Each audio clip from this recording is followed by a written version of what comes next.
अस्सलामुअलैकुम वरहमतुल्लाहि वबरकातुहू। तरावी की नमाज का क्या हुक्म है और तरावी की नमाज अगर कोई छोड़ता है तो उसको गुनाह होता है या नहीं होता है। तो सुने कि फ़ुक़हाए कराम और जितने भी बड़े बड़े उलमाए कराम हैं उन्होंने अपने फतावा की किताबों में अपनी किताबों में ये लिखा है कि हर मुसलमान आक़िल बालिग पर तरावी की नमाज पढ़ना सुन्नत मुअक्कदा है।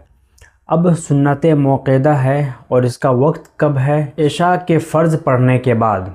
अब कुछ लोग क्या करते हैं, देखिए ये इस पे गौर कीजिएगा कि अगर कोई तरावी नहीं पढ़ता है तो उसको गुनाह होगा। तरावी पढ़ना उस पर ज़रूरी है क्योंकि ये सुन्नत मुअक्कदा है।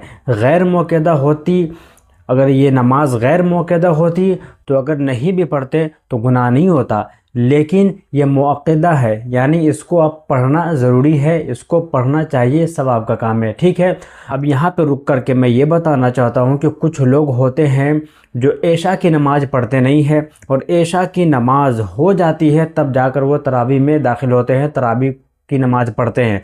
तो क्या ये सही है या गलत है? तो सुने कि तरावी का वक्त ही है इशा के फ़र्ज़ के बाद। अब अगर कोई इशा की फ़र्ज़ नहीं पढ़ता, इशा की नमाज़ नहीं पढ़ता, अब वो जाकर तरावी पढ़ता है तो उसकी नमाज़ होगी नहीं होगी? अब उसको बस नफिल नमाज करार दे दिया जाएगा, सुन्नत मुअक्कदा, उसको तरावी नहीं कहेंगे।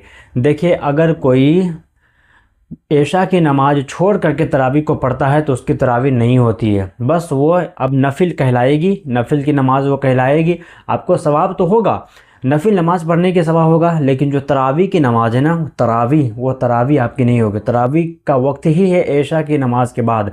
अब इशा की नमाज के बाद आप पूरी रात में किसी भी वक्त अगर आप तरावी पढ़ते हैं, तरावी की नमाज आपकी हो जाएगी। ठीक है, कुछ लोग होते हैं जो सो जाते हैं और उसकी नींद नहीं खुलती है, तो अब सहरी खाने के लिए नींद खुलती है, तो सहरी खाने के लिए जब आपकी नींद खुलती है तो उस वक्त भी आप चाहे तो पढ़ सकते हैं। क्यों? और पढ़े। सहरी का वक्त ख़त्म होने से पहले पहले जब भी आपको वक्त मिलता है आप तरावी अदा कर सकते हैं।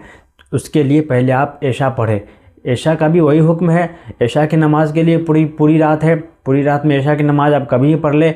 इशा की नमाज़ पढ़ने के बाद आप तरावी की नमाज़ पढ़ ले, आपकी तरावी की नमाज़ हो जाएगी। इस बात को स्ट्रिक्टली फॉलो कीजिए। बहुत सारे लोग ऐसे होते हैं जो इशा की नमाज़ नहीं पढ़ते हैं, बस तरावी पढ़कर आ जाते हैं, तो ये उसकी गलत फहमी है, ये उसकी गलती है कि वो इशा की नमाज़ नहीं पढ़ते, बस तरावी पढ़ के आ जाते हैं, उसकी तरावी होती ही नहीं है। ये कम इल्मी की बुनियाद पर होते हैं। इसीलिए कहते हैं उलमाए कराम से पूछ लिया करें जब आप कोई काम करते हैं। इशा की नमाज़ फ़र्ज़ अदा करने के बाद तरावी का वक्त शुरू होता है। अब इशा की नमाज़ पढ़ने से पहले आप इसको नहीं पढ़ सकते।